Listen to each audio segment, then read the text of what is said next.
લાલબાગ બ્રિજની નીચે ચીલ ઝડપમાં ગયેલો મોબાઈલ મળી આવ્યો. વડોદરા શહેર ક્રાઇમ બ્રાન્ચે આરોપીને ઝડપ્યો. વડોદરા શહેરમાં મિલકત સંબંધી ગુનાઓ સાથે સઘન કાર્યવાહી હેઠળ ક્રાઇમ બ્રાન્ચે વધુ એક સફળતા મેળવી છે.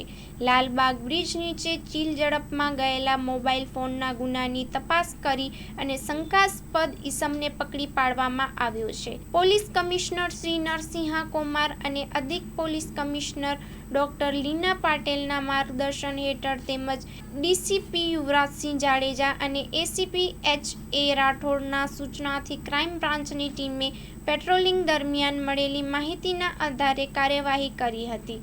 Police sub inspector આર.એન. બારૈયાની ટીમે બરોડા ડેરી ગેટ 2 પાસેથી સૂરજ ફારૂકી પાસવાના નામે ઈસમને રિયલમી મોબાઈલ અને હીરો સ્પ્લેન્ડર બાઇક સાથે ઝડપી લીધો હતો.